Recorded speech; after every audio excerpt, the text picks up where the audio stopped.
We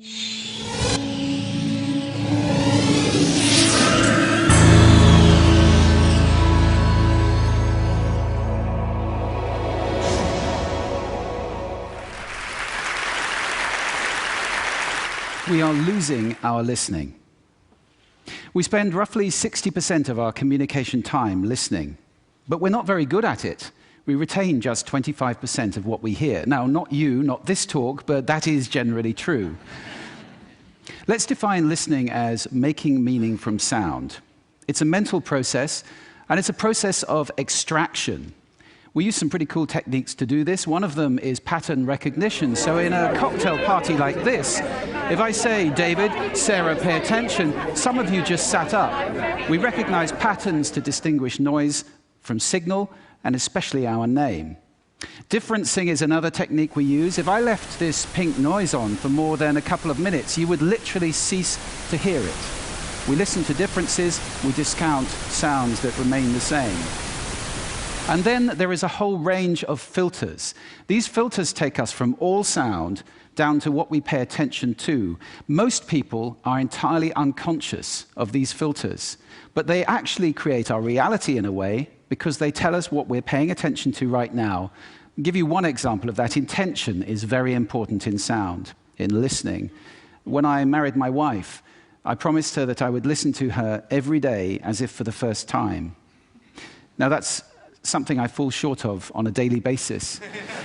But it's a great intention to have in a relationship. But that's not all. Sound places us in space and in time. If you close your eyes right now in this room, you're aware of the size of the room from the reverberation and the bouncing of the sound off the surfaces. And you're aware of how many people are around you because of the micro noises you're receiving.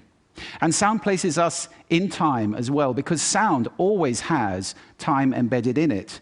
In fact, I would suggest that our listening is the main way that we experience the flow of time from past to future.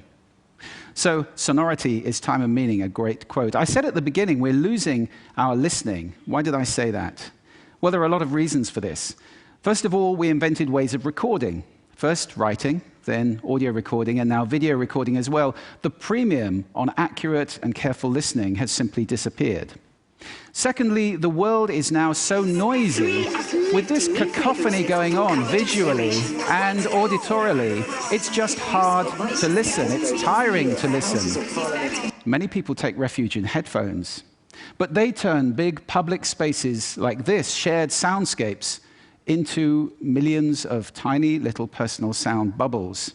In this scenario, nobody's listening to anybody. We're becoming impatient. We don't want oratory anymore, we want sound bites. And the art of conversation is being replaced, dangerously, I think, by personal broadcasting. I don't know how much listening there is in this conversation, which is sadly very common, especially in the UK.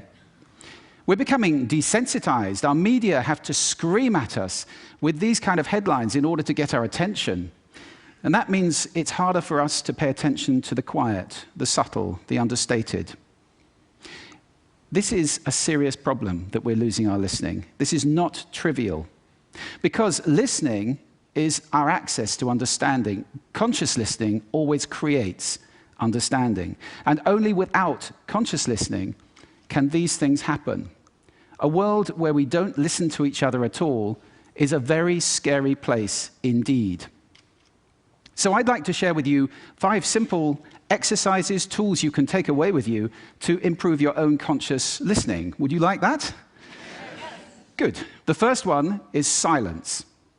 Just 3 minutes a day of silence is a wonderful exercise to reset your ears and to recalibrate so that you can hear the quiet again. If you can't get absolute silence, go for quiet. That's absolutely fine. Second, I call this the mixer.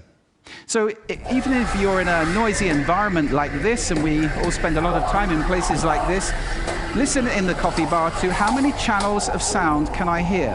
How many individual channels in that mix am I listening to? You can do it in a beautiful place as well, like a lake. How many birds am I hearing? Where are they? Where are those ripples? It's a great exercise for improving the quality of your listening. Third, this exercise I call savoring, and this is a beautiful exercise. It's about enjoying mundane sounds. This, for example, my tumble dryer. It's a waltz. 1, 2, 3, 1, 2, 3, 1, 2, 3. I love it. Or just try this one on for size.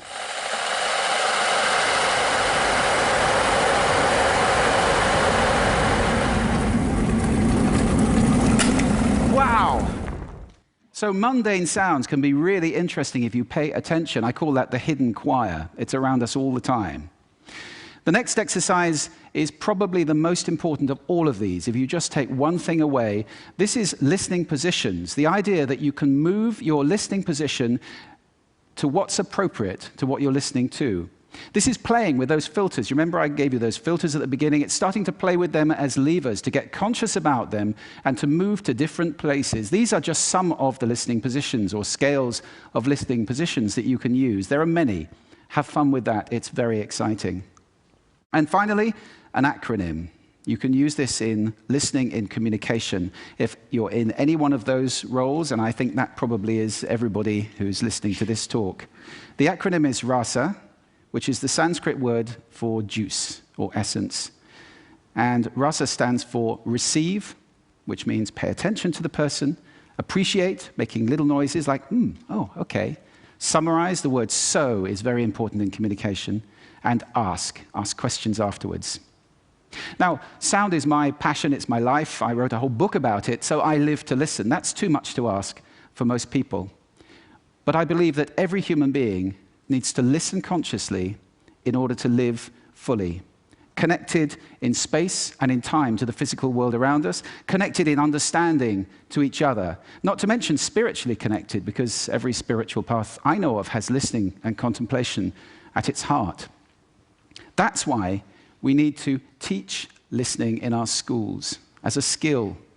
Why is it not taught? It's crazy. And if we can teach listening in our schools, we can take our listening off that slippery slope to that dangerous, scary world that I talked about and move it to a place where everybody is consciously listening all the time, or at least capable of doing it. Now, I don't know how to do that, but this is TED. And I think the TED community is capable of anything. So I invite you to connect with me, connect with each other, take this mission out, and let's get listening taught in schools and transform the world in one generation to a conscious listening world, a world of connection, a world of understanding, and a world of peace. Thank you for listening to me today.